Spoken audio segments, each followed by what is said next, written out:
Welcome to my channel. I'm Ben. Today, we step into a riverbank mystery where love, debt, and fear collide. A half-buried body pulled from yellow river mud. Trousers and shoes gone. A single sock clinging to one foot. A gold-crowned tooth and 21 stab wounds. Questions piling up before anyone even knows his name. It was a sweltering summer afternoon in Shandong province.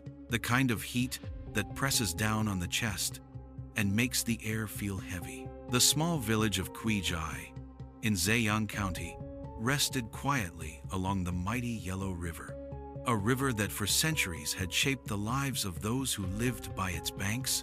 Life here was simple, familiar, and predictable, or so it seemed. But sometimes, in places where nothing ever appeared to change, darkness seeped through the cracks in ways no one could imagine. On June 15, 2012, the temperature soared past 31 to 32 degrees Celsius, which is about 88 to 90 degrees Fahrenheit. By late afternoon, when the blazing sun finally began to soften, the banks of the Yellow River became the evening refuge for villagers. Families gathered to cool down.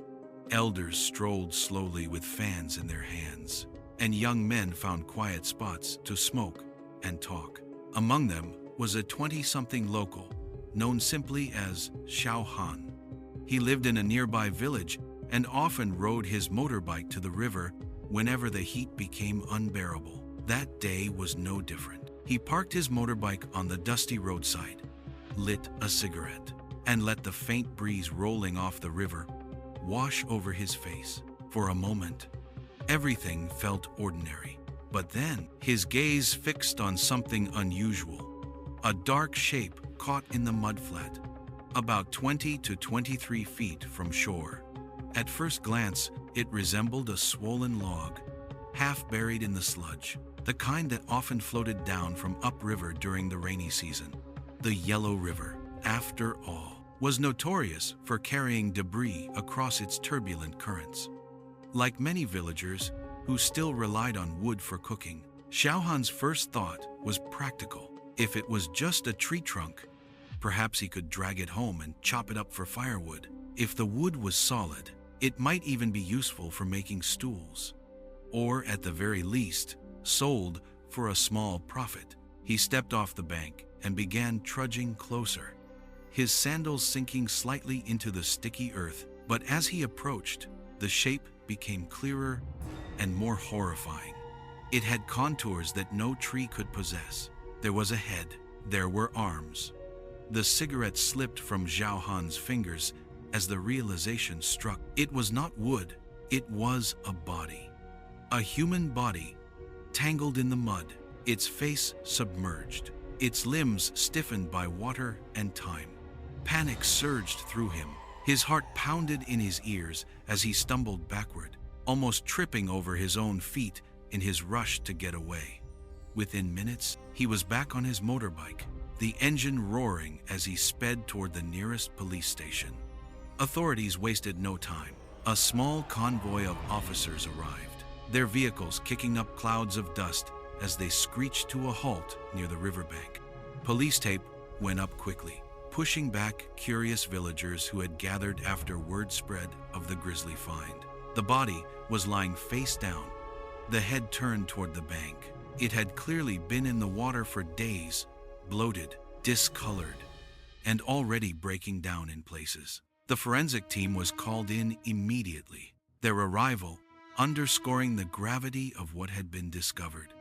Recovering the body was delicate, almost surgical work. The lower half was deeply buried in compacted mud, while only the head and arms were visible above the surface. Attempts to pull it out by rope or machine risked tearing the remains apart, destroying evidence.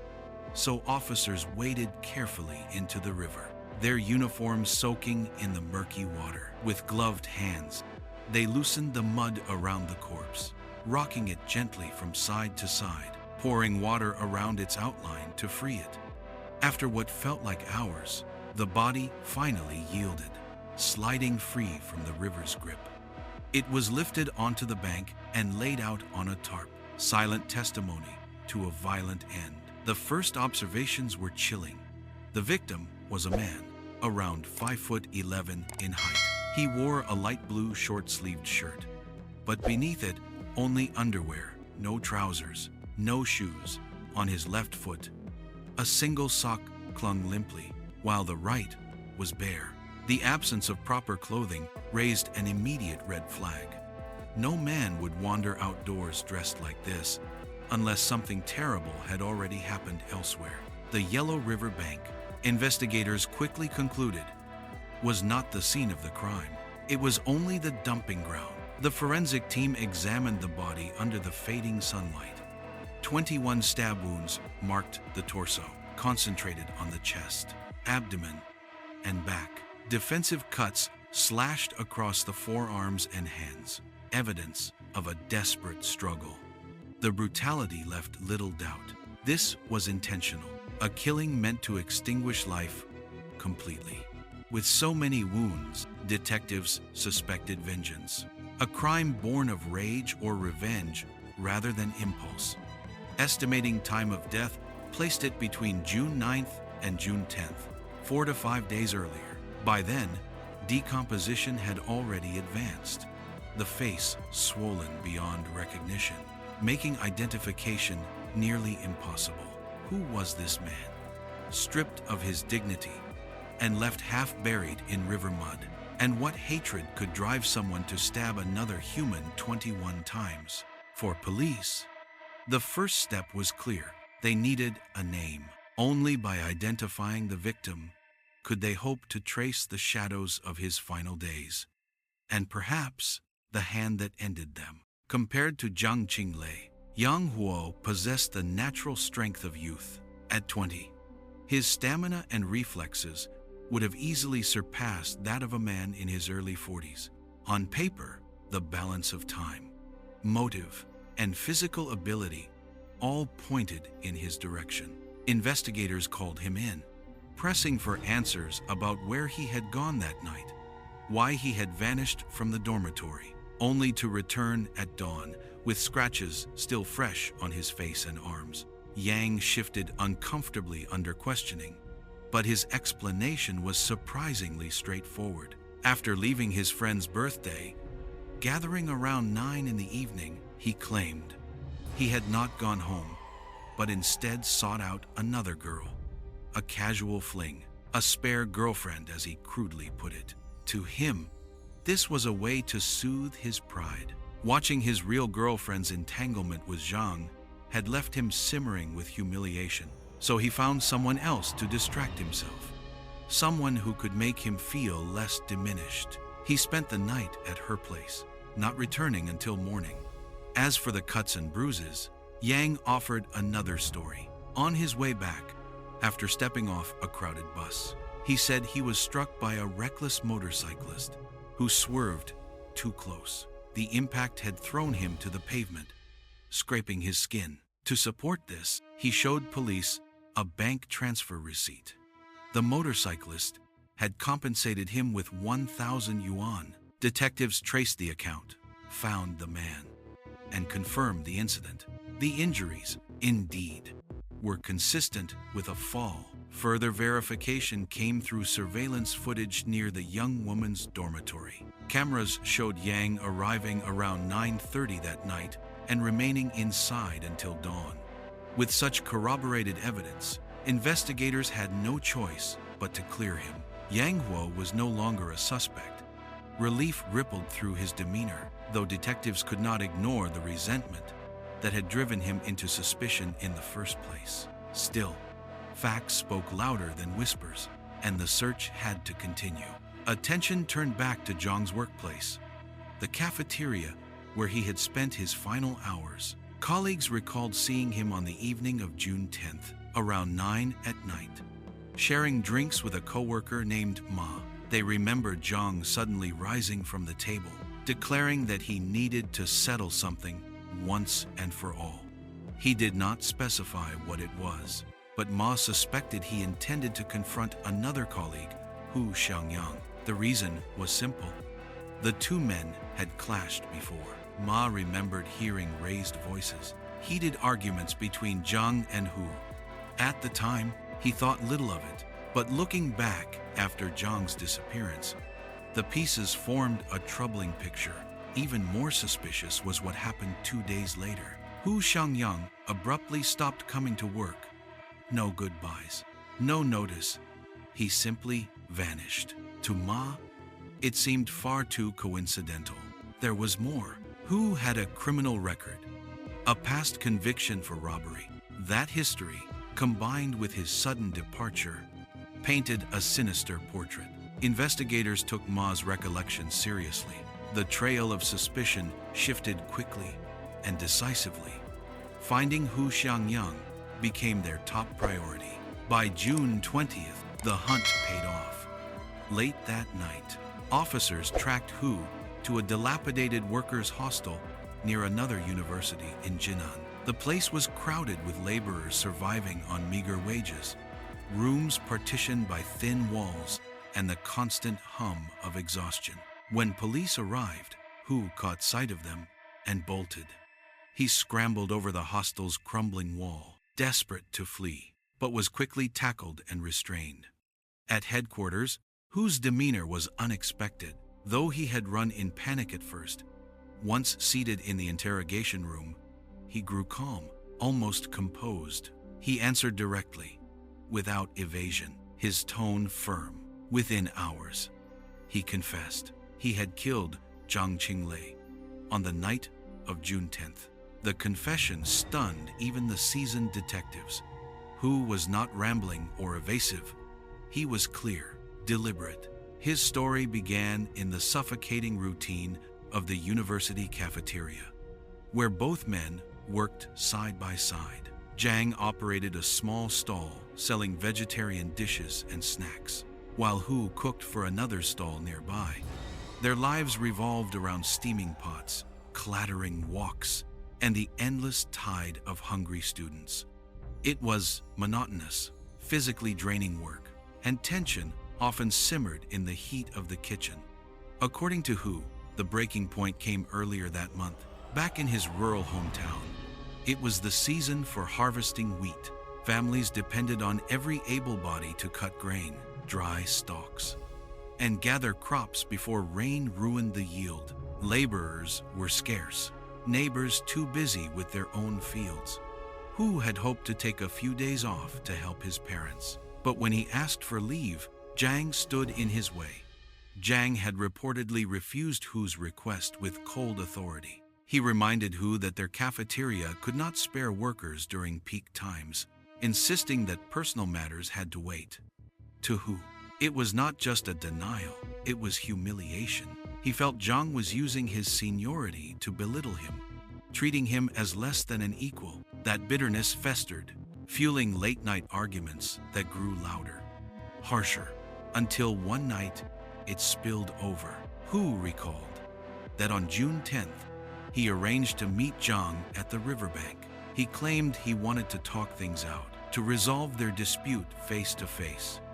He took a taxi to the Yellow River shortly after 8 in the evening. By 9 o'clock, Zhang appeared, just as promised. But instead of conversation, the meeting erupted instantly into violence. Hu said he barely had time to speak before Zhang struck him with a sudden punch to the face. The blow was sharp, blinding him with pain. And in that moment, something inside Hu hardened. Memories of Zhang's taunts and his domineering attitude flooded back. His anger, already simmering, boiled over. He had brought a knife with him, concealed beneath his clothes. Whether he had intended to use it from the start remains uncertain, but in the heat of rage, he pulled it out. What followed was a frenzy. Hu lunged, stabbing repeatedly. Once, twice, then again and again. The knife tore into Zhang's chest, abdomen, and back. Zhang tried to fight back, his arms slashing defensively, but he was overwhelmed. The younger man's fury was relentless. By the time Hu stopped, Zhang had been stabbed 21 times. For a moment, the night was still. broken only by Hu's ragged breaths. The weight of what he had done pressed down. Yet his mind raced coldly through the next steps. He could not leave the body there. Dragging Zhang's corpse toward the muddy banks, he used the river itself as his accomplice, submerging the body halfway into the sludge. The current lapped quietly, as though ready to conceal the crime. Hu left the scene and disappeared into the anonymity of the city. His capture days later revealed no signs of remorse. He recounted the events methodically, even demonstrating them during a crime scene reenactment at the riverbank. To the officers present, the reenactment was chilling.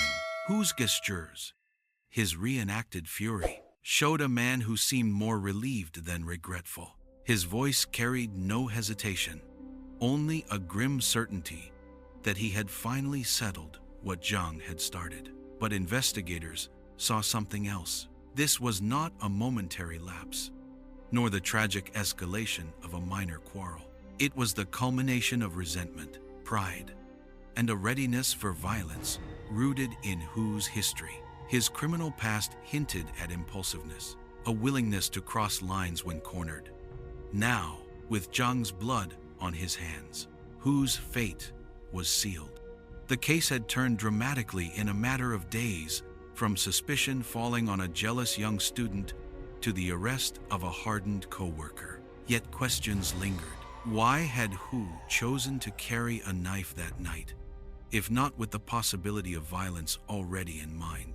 Did he truly intend to negotiate, or was the meeting a trap disguised as a conversation? For detectives, the narrative painted by Hu seemed straightforward, but beneath it lay the darker truth. Anger and humiliation had metastasized into murder. And once he acted, the Yellow River became both his dumping ground and his undoing. According to Hu Xiangyang, the argument that lit the fuse had been about time off. He said Zhang Qinglei refused his request for leave, insisting that the cafeteria could not function without every worker present. If Hu abandoned his post, Zhang argued, the entire operation would stall, leaving countless students without meals. Hu bristled at the interference. After all, he was not Zhang's employee. He worked for a different stall altogether. Who are you to decide whether I can take time off? He had reportedly snapped. Zhang's reply was darker. Hu told investigators that Zhang boasted of knowing underworld figures, gangsters who worked as hired muscle in the city. All it takes is one phone call. Zhang allegedly threatened. In 5 or 10 minutes, they'll be waiting outside. If I tell them, they'll break your legs. If I pay enough, you might disappear altogether. To Hu, the words felt like a noose tightening around his neck. He claimed he left that conversation seething, his chest heavy with anger and fear. But the timeline raised questions. Hu insisted that on June 9th, the night before the murder, Zhang had sought him out again, inviting him for drinks. Hu said he tried to refuse, knowing nothing good could come of it. But Zhang pressed, dragging him back to his dormitory room in the staff housing. There, fueled by alcohol, Zhang's tone grew harsher. He lectured Hu about responsibility, sneering at the idea of returning home to farm wheat. Agriculture has no future, Zhang allegedly told him. Stay here, work properly, or you'll drag everyone else down. The more Zhang spoke, the more belittled Hu felt. The anger twisted into sleeplessness. That night, he tossed and turned, mind churning with humiliation. By morning, he had convinced himself, unless he acted first, Zhang would continue to control and threaten him. That was the story he offered police. He lured Zhang to the Yellow River on June 10th, confronted him, and stabbed him in a fit of rage. At first glance, the account was chillingly plausible. But detectives were trained to doubt, to peel back the layers of a story, until only the truth remained. They began by dissecting the logic. Zhang and Hu worked for different stalls. Why would Zhang care so fiercely about Hu taking leave? His threats about gangsters sounded more like theater than reality. And the supposed taxi ride that carried Hu to the river on June 10th, where was the evidence? Investigators pulled GPS records from every taxi company operating between 7 and 9 that evening. The results were conclusive. No car had picked up a fare at the staff housing or dropped anyone at the Yellow River. The lie stood out like a glaring wound. If Hu had not taken a taxi, then how had he arrived at the riverbank? Or was the riverbank never the true crime scene at all? Another problem loomed: the logistics of disposing of the body. Zhang had been a tall man, about 5'11", weighing close to 176 pounds. Hu was smaller, less robust. Could he really have dragged and buried Zhang's body in mud by himself? Detectives doubted it. If the body had been moved, Hu likely had help. But from whom? The breakthrough came not from the river, but from the city. As investigators scoured Hu's recent movements, they uncovered a hotel, booking under his name. Strange, given that he already had housing in the staff dormitory. Why rent a hotel room if he had a bed of his own? Reviewing surveillance footage from the night of June 8th, they found an answer. At precisely 11:28, the camera in the hotel corridor captured a woman with short hair stepping out first. Moments later, Hu followed. The image was grainy but clear enough. Cross-referencing with employment records, police identified her, Zhang Yihe, the very stall owner for whom Hu worked as a cook. Days earlier, when questioned in connection with Zhang Qinglei's death, she had claimed she had been home on the night of June 8th. But the camera told a different story. She had spent the evening at a hotel with Hu. This discovery did not yet prove complicity, but it proved deception. Why had she lied? Detectives pulled her back in for questioning, this time not as a casual witness, but as someone whose words were under sharp scrutiny simultaneously. They confronted Hu with the evidence. GPS records showed no taxi. The hotel video exposed his connection to Zhang Yihe. Slowly, under pressure, his facade cracked. The story he had rehearsed unraveled. Finally, he admitted the truth. On the night of June 10th, he had not traveled by taxi. It was Zhang Yihe who drove him to the riverbank. She had been there with him when Zhang Qinglei arrived. She had watched, perhaps even aided, as Hu pulled the knife. The car idled near the river, its engine a low hum against the chorus of insects and the distant rush of the Yellow River. Zhang Yihe sat behind the wheel, hands clenched, watching two figures only a little more than 10 meters away, about 33 feet. She told investigators she had driven Hu Xianyang there to teach Zhang Qinglei a lesson. What unfolded in the mudflat that night, she said, was never meant to be death. But intentions, once loosed in the dark, often turn into something else. Her first statements were measured. She admitted the drive. She admitted waiting by the roadside, close enough to see the silhouettes collide, to hear the thud of bodies and the hiss of breath through clenched teeth.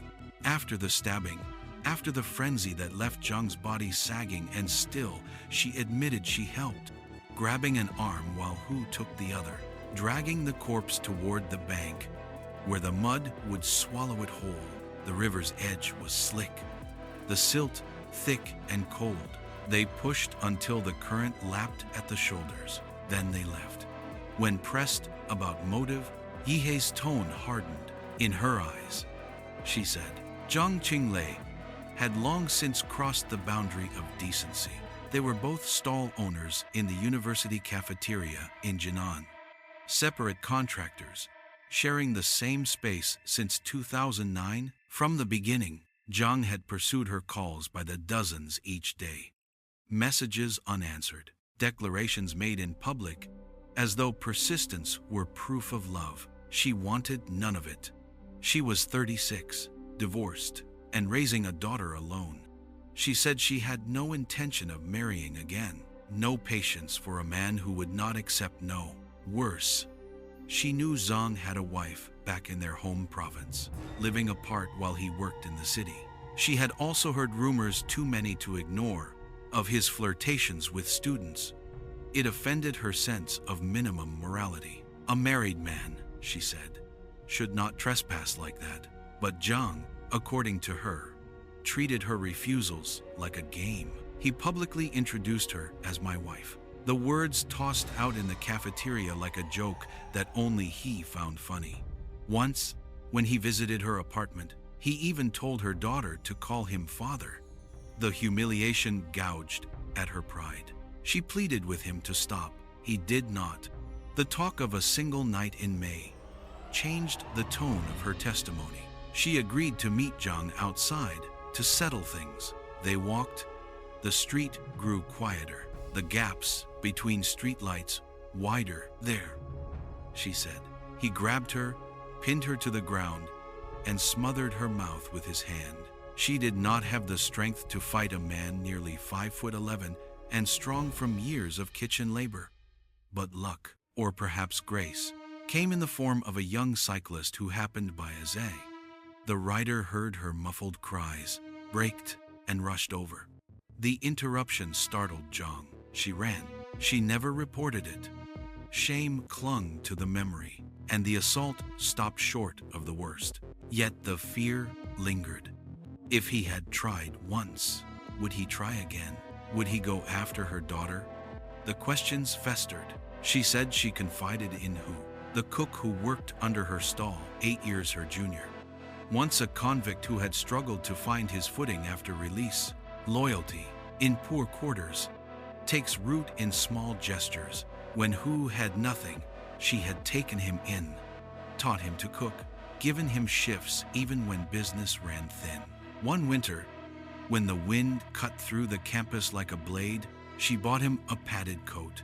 It was a cheap act by city standards, but to Hu, it felt singular. He had worked under other bosses, he said, but none had ever noticed whether he was warm. Gratitude bloomed into devotion.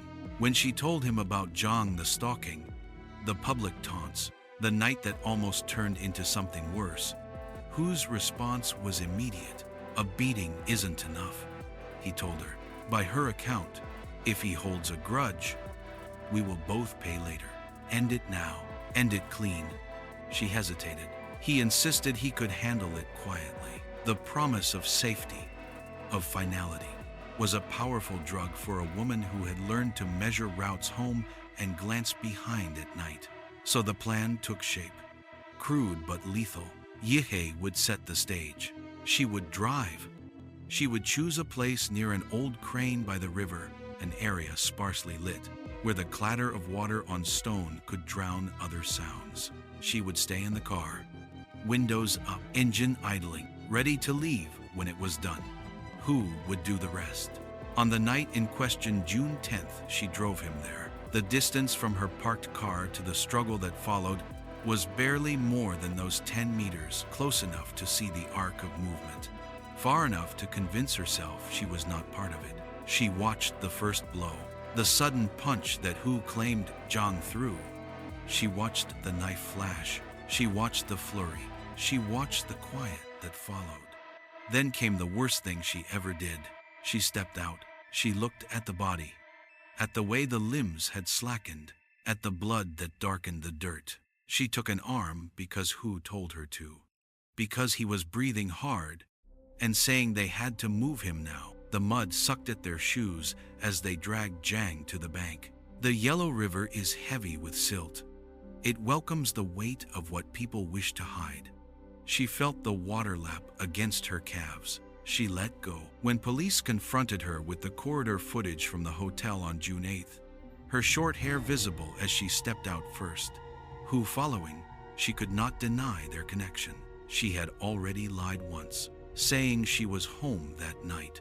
Now the lie collapsed. The detectives pressed further. Why lie? If she was innocent, why choose that riverbank, if not to enable the worst? Why help move the body? If the plan had ever truly been just a lesson, her answer oscillated between fear and fury. She spoke of the culture, of face, of men who do not hear no, of whispers that stain a woman's reputation longer than any bruise fades. She spoke of a system in which harassment often becomes a private battle, a thing women carry so as not to become gossip. She spoke of protecting her child.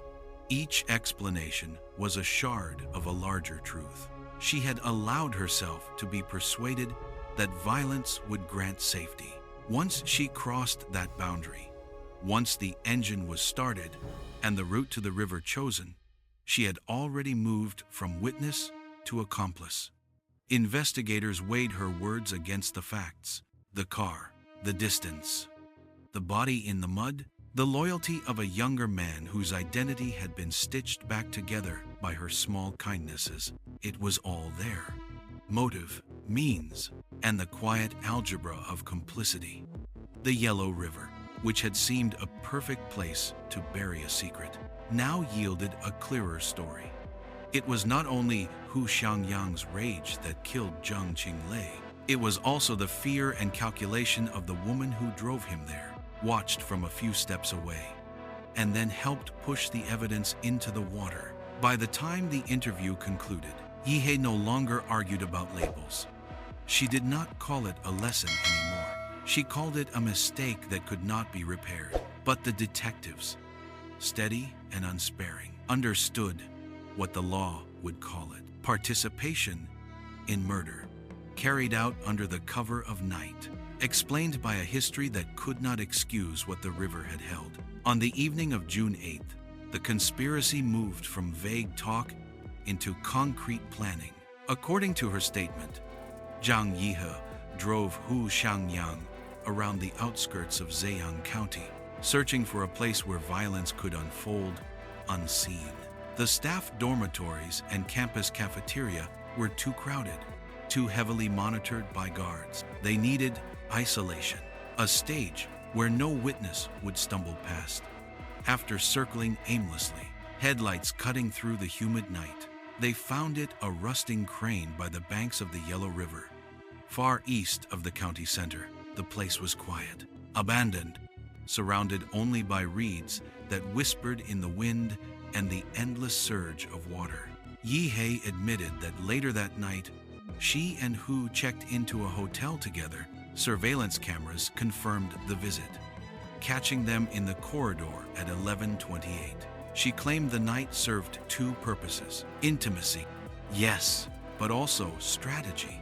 In the dim hotel room, they pieced together the trap: how to lure Zhang Qinglei, how to ensure he came unguarded, and how Hu would finish what they believed words could not. To Hu, the intimacy felt like reward, a pledge of trust that bound him more tightly to the plan. To Yihe, it was a grim bargain body for loyalty, as she described it during interrogation. The following day, June 9th, the performance began. Yihe called Zhang Qinglei with a feigned grievance. She complained that her employee, Hu, had grown disobedient, working slowly, threatening to quit and return home for the wheat harvest. She flattered Zhang, reminded him of his supposed influence, hinting at his ties to brothers outside who could intimidate those who stepped out of line. She asked him to help discipline Hu. Zhang heard only what he wanted to. He mistook her complaint for reliance, her plea for closeness.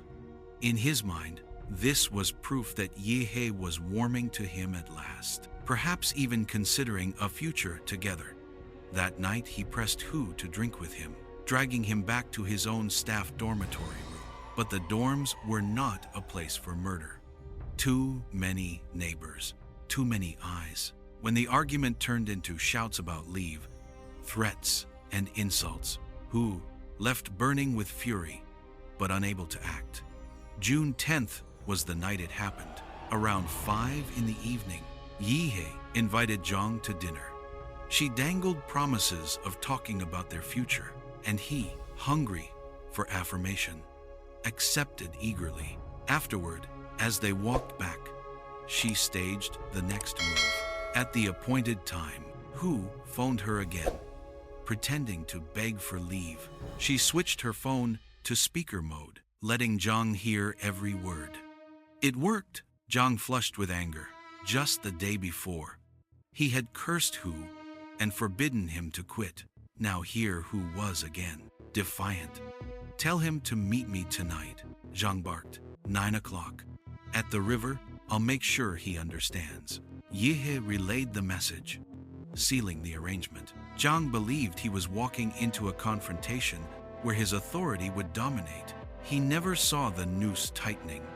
Later that night, Zhang drank with a colleague until close to 9, then rose suddenly, announcing he had unfinished business. He strode out into the night, unaware he was heading to his death.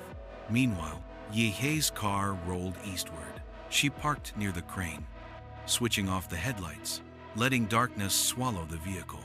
The moon was a thin crescent, its light pale and uncertain.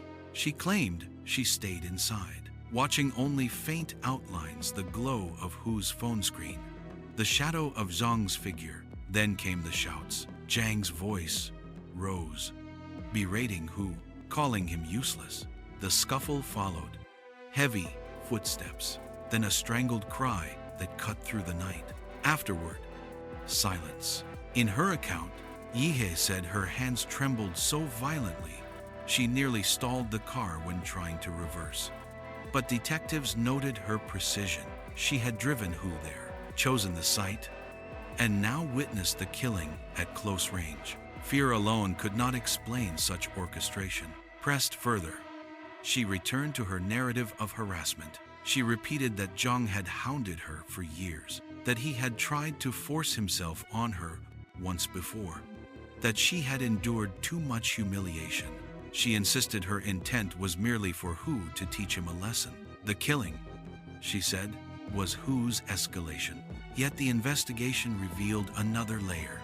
When police searched Zhang Qinglei's room, they found 2 debt notes written in May and October of 2010, 2 years earlier.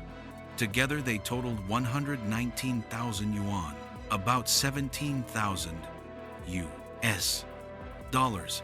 The borrower, Zhang Yihe. When confronted with the papers, Yihe's composure slipped, if only briefly. Her eyes widened, then narrowed. Within moments, she regained calm. But detectives had seen enough. This was no simple tale of harassment avenged by a loyal employee. Money, substantial debt, was woven into the motive. Perhaps Zhang had begun pressing for repayment. Perhaps he held the notes over her, a leverage as sharp as any knife.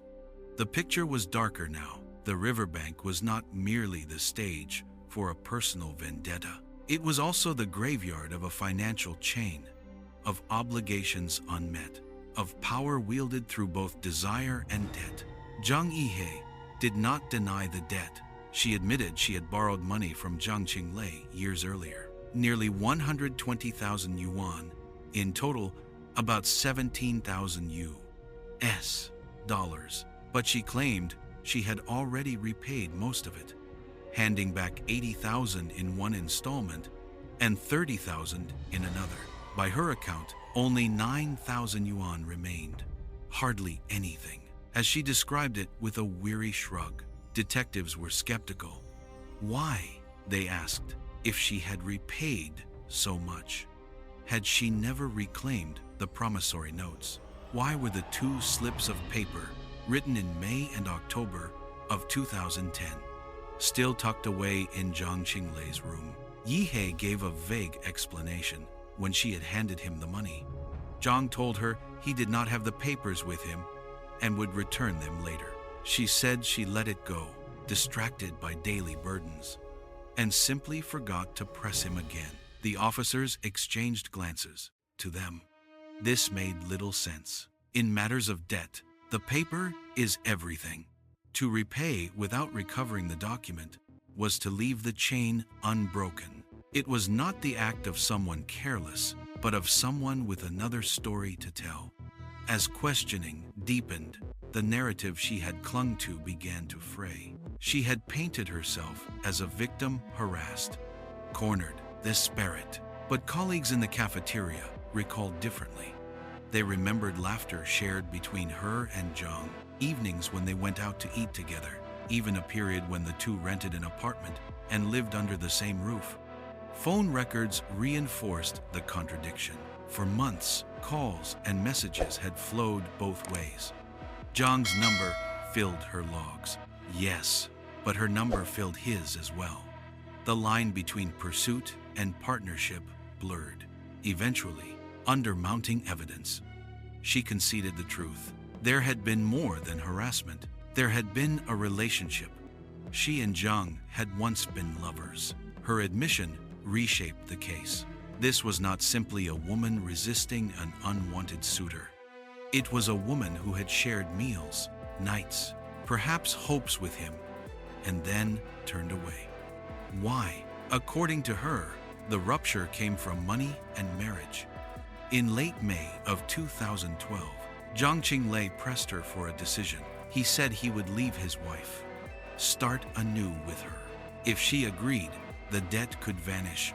20,000 written off as a bride price, the rest forgiven as the dowry of a new life. But if she refused, he demanded repayment in full, giving her only a month or two to raise a sum she did not have. For Yihei, the proposition was unbearable. She had no desire to marry Zhang. He was wealthy enough, yes, but also reckless, fond of drinking, gambling, and rumored affairs with students. He already had a wife. He dabbled in the shadows of local gangs. To bind her life to his was to inherit all his flaws. Yet she lacked the means to pay him back. She stood at an impossible crossroad, torn between ruin and submission. It was then, she said, that her thoughts turned darker. What if she did not have to choose? What if Zhang could be removed from the equation altogether, both the creditor and the suitor, silenced in a single act? To Hu Xiangyang, she spun a tale of torment. She told him Zhang was harassing her relentlessly, that every rumor linking them was Zhang's doing, that he threatened her and left her no peace. She framed herself as a woman trapped, needing rescue. To Hu, already grateful for her past kindness, the story ignited a sense of duty. Hu was 28, a man who had once tasted prison and carried the brand of a criminal wherever he went. Most treated him as expendable, untrustworthy, but Yihei had taken him in, given him work, even small gestures of care. She bought him a padded coat one winter, a detail that burned into his memory. No other employer, he said, had ever cared whether he shivered. Now, she looked at him not as an outcast, but as an ally, perhaps even something more. In May, she invited him to a hotel. Cameras caught them arriving and leaving. To investigators, it was a moment of intimacy. To Wu, it was dizzying proof that the woman 8 years older, the woman who had lifted him from obscurity, trusted him enough to share not just plans, but her bed. In that haze of gratitude and awe, when she whispered of Zhang's cruelty and begged for help, Hu felt chosen. The murder that followed was not only a killing, it was the consequence of a manipulation carefully played. Yihei dangled trust, affection, even love, who delivered violence. After Zhang fell at the riverbank on June 10th, the aftermath unfolded with cold efficiency. Together, Hu and Yihei dragged the body. They tried to strip him, removing trousers, loosening shoes, thinking it might confuse recognition later. But headlights suddenly swept across the crane yard. A vehicle passing nearby. Panicked, they abandoned the effort, leaving Zhang half-clothed, his sock still clinging to one foot. The river would have to do the rest. Forensic detail later confirmed the half measures. A man prepared for concealment, but interrupted. A plan hurried by fear. The revelation of the debts gave the case its final contour. Zhang Yihei was no longer the victim of obsession she had first claimed to be. She was debtor, lover, conspirator, faced with the choice of repayment or marriage. she had reached instead for a third path murder. The river kept its final secrets only for a little while. After the killing, they had pushed the body toward the deeper current, shoving and heaving until the water accepted the weight. They stripped what they could: trousers first, then shoes, thinking that when the river eventually gave the dead back, the missing clothes might blunt recognition. It was a rushed plan, rattled by headlights sweeping across the crane yard. A car gliding past in the distance. They fled before finishing. Days later, the body surfaced near the bank. The trousers and shoes were never found. The Yellow River had kept those fragments to itself, but not the truth. Only later did Hu Xiangyang understand the full story. He had thought he was defending a woman cornered by a predator. He had thought violence would put an end to humiliation.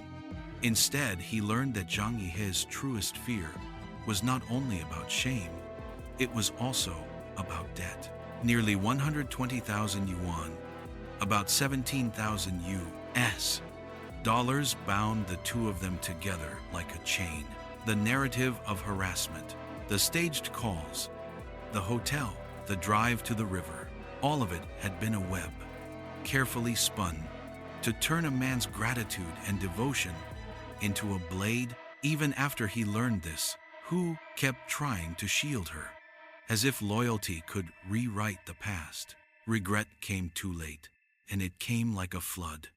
In December of 2012, the court weighed motive against method and found no balance that could spare a life. For the intentional killing of Zhang Qinglei, both Hu Xiangyang and Zhang Yihe received death sentences. The verdict was austere, the language spare, the meaning irreversible.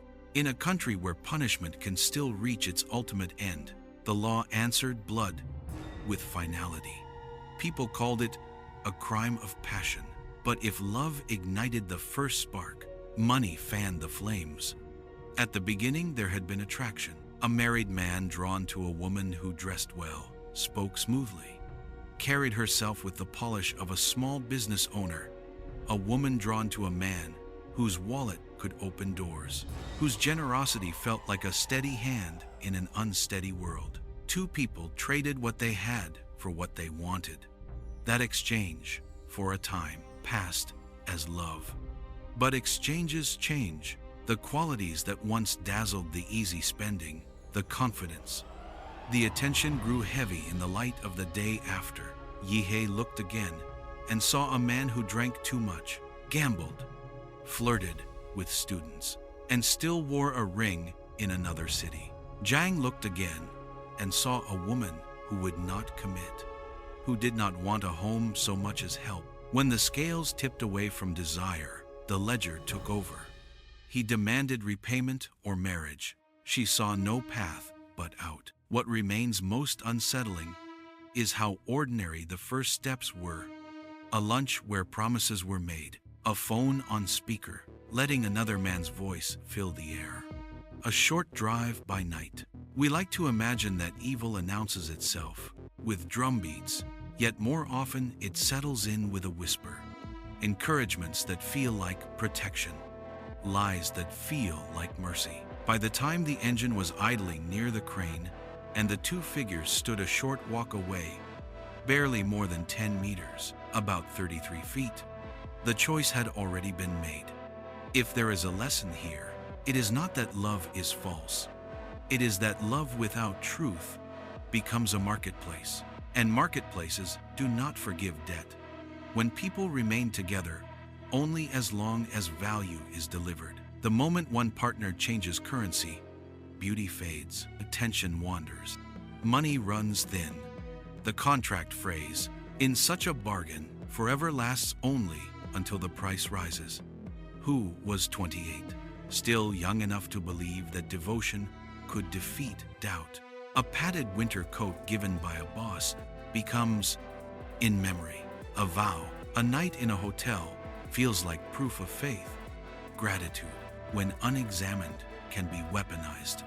He mistook manipulation for meaning, and, holding that mistake close, stepped into a darkness he could not see through.